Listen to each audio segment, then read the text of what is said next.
Hey Wendy, here's the exercises that are kind of a transition after the first 2 to 3 weeks. Okay, so maybe starting around 3 or 4 weeks, you could start to progress in the exercises, just depending on what you've had done and how you feel. We'll start with laying on your back, so the rib cage breathing, and remember you can always try with the band around your ribs in sitting or in standing. So trying to just gradually increase the depth and the width of your breathing in through the nose. Really push out on the ribs, especially if you feel like you've got some scar tissue forming. So we're really using the ribs to help with that stretching. And then going into your pelvic tilts, okay, really small, and then start to increase the size of them. And then going into the tilts right and left, so let your hip rock to the right and left, and then progressing that into the full circle, nice and smooth. A couple each way with the breathing, and then into kind of the start of a bridge, so the tilt and the squeeze of your glutes, maybe a little peel off, but not going too far, okay? So we inhale and we exhale, engage, and little squeeze and lift as far as you're comfortable with, okay? Then we looked at the upper body, so you can, go into your arm reaches and your scissors, and then you can progress that, because again, that will feel like quite a big stretch if you've got scar tissue, into the full arm circles, okay? Both ways. Breathe in, breathe out. So just up to you how big a range you do. And then I showed you that little combination with the scissor arms, where you have to work on that coordination. Back with one, down with the other, and then sweep it across the floor. And you can do 5 one way, 4 or 5 one way, and then you can try going the other way. So, no, see, I can't even do it, but go the other way. That's it. Trying to keep everything else nice and still and tummy engaged. Open book. So going into your open book, you might find that easy now, but you might find it goes back to being quite tight, a bit more of a stretch when you've had your surgery.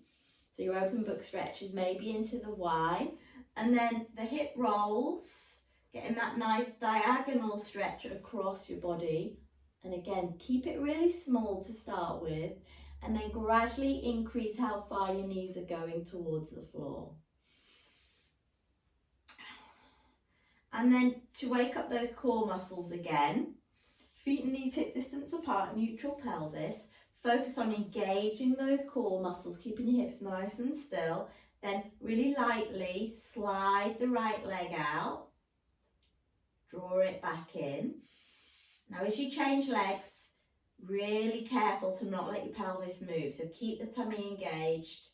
Slide the other leg away. Nice and light on the supporting foot.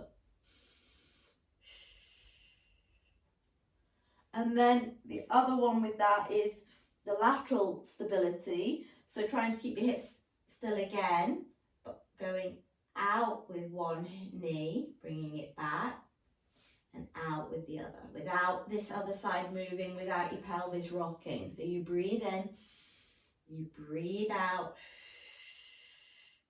breathe in, breathe out. And again, you can do about 6 to 8 of those, depending on how they feel. And then side lying, you can use your block under your head, okay, or a couple of pillows. You can stack your arms or bend the bottom one, bend the knees up. Start by practicing just breathing into the side of your ribs.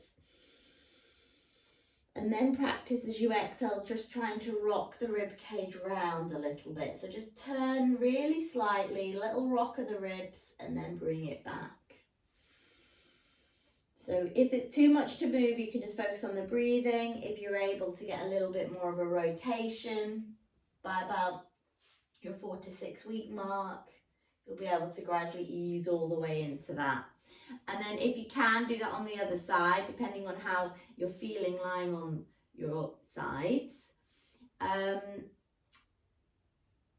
Cat stretch, love cat stretch. So to start with, you might find your cat stretch is just small, and through as time goes on, you'll be able to get a bigger amount of flexion and extension onto your cat stretch. And then at the end of your cat stretches, do some tail wags. So this is where you lift your hip towards your rib and then swap. So you keep your focus down and you're trying to just side bend is the movement, but you're lifting your hips towards your ribs rather than ribs down towards hips, if that makes sense.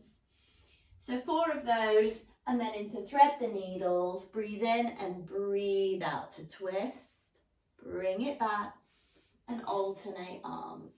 Inhale and exhale. And then front line might already feel like a bit of a stretch. It really does depend how your tummy is feeling. So take your time to get onto your front, okay? You can start with just individual glute squeezes, okay, with the core engaged. And then adding little leg lifts. And then really small upper back extension. Really little lifts, moving the shoulders, working on keeping your belly button lifted. So just a small range of everything really, starting to stretch out the tummy a bit more. Often lying on your front might be something that might take a little bit longer to get to if you've had surgery on your abdomen. And then standing work, okay. If you're not been on your feet quite so much, you might need to go back to focusing on your balance a little bit. So your foot sways and raises, heel raises, okay. Your foot pedals with really good pelvic stability, keeping those hips nice and level. And then your single leg lifts, trying to hold your balance. And then we went through the soleus stretch, so your focus is to really push your knee forwards and keep your back fairly straight, different to your kind of sit back squat where you're really focusing on your glutes, okay? And then also just keep your neck stretches going, keep your gentle rotations in your upper back going in sitting as well. So just work your way through all those joints as you gradually, as the time goes on after your surgery, so nothing gets too stiff. If there's any questions about any of that, you know where I am, and I'll see you next time.